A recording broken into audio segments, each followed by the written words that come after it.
Deborah Madama is a 65-year-old woman living in Genocide Survivors Village, located in Majerajere sector in Nyarugenge district. At the time of the genocide against the Tutsi, she lived in the former Gikongoro prefecture, now in Nyamagabe district. It was there that many of her family members were killed, including a 1-year-old child. I had 6 children and a husband and a family. I had 6 siblings, all of whom no one survived. I carried a little baby on my back while fleeing the killers. Early in the morning, we were attacked again, and the baby was thrown into the water at 1 year and 2 months old. They hit me with a club here in my head. I too fell in the swamp. By the time I gained consciousness, I saw the baby in front of me and lifted him up. But another killer came and cut off his neck. At the Kigali Genocide Memorial, there is a special section dedicated to children killed during the 1994 genocide against the Tutsi, which features various photos of children killed during the genocide and the messages that highlights their lives, what they loved, and what some wanted to be if they had a chance to survive. Their photos were brought in by their surviving family members. Mutesi Lydia is one of the tour guides at the Kigali Genocide Memorial. She says that this section carries a special meaning. It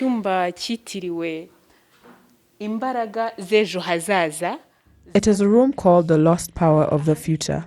It is a room dedicated to the infants who were killed in the genocide against the Tutsi here in Rwanda. It is a lasting symbol of what genocide is. The reason we say it is the lost power of the future is that the person who killed this child killed someone who would have been of national importance today. They could have been a doctor, leaders in different capacities, talented athletes, especially because some of those kids loved playing football. There was so much that a country lost through the murder of these children.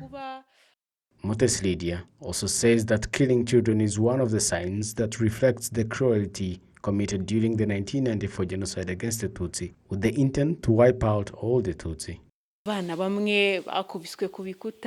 Some children were smashed against the walls, some were raped, others were brutally murdered. Some children were killed without really knowing if one was Hutu or Tutsi. All that the killers wanted was to wipe out the Tutsi and whoever looked like a Tutsi in Rwanda. This part is difficult for all the guests, especially parents. We know that in general, everyone who has a heart has compassion for a child. Genocide is cruel, but when it comes to a child, whoever gets here, they are overcome with emotions.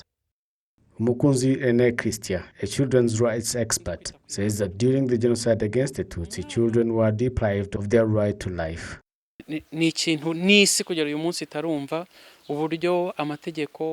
is something that the world has not heard of to this day, how the rights of the children were not respected. Not even the international conventions the country had signed on the protection of children during the war, they were all ignored. According to the international conventions on the rights of the children, a child must live and be protected. But these young victims of the genocide were deprived of their right to life. Even those in the womb were removed from their mother's womb in such a gruesome manner by cutting open the pregnant mothers and removing the fetus. Being a child had lost meaning. Being called a Tutsi made the baby in the womb called a snake. Despite all that, parents who lost their children during the genocide against the Tutsi and those who work for the rights of children are united by the fact that they are living in a country which places great value on children. The current government is a God-ordained government, and when I see what the current leadership with its president, His Excellency Paul Kagame, is doing is not humanly possible. They value humanity. They place due value on every child. The children are loved. The previous governments never placed any importance on children, and children were deprived of their rights to life. Children are taken care of both through education, early childhood development. They study well when I see them, and I'm happy because they have nothing to lose. The children are well off. They are not missing any stage of development.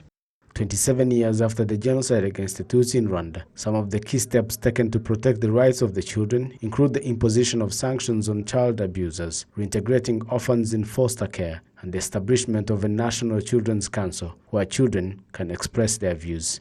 Reporting for RwandaTV News, Athan Tashobya.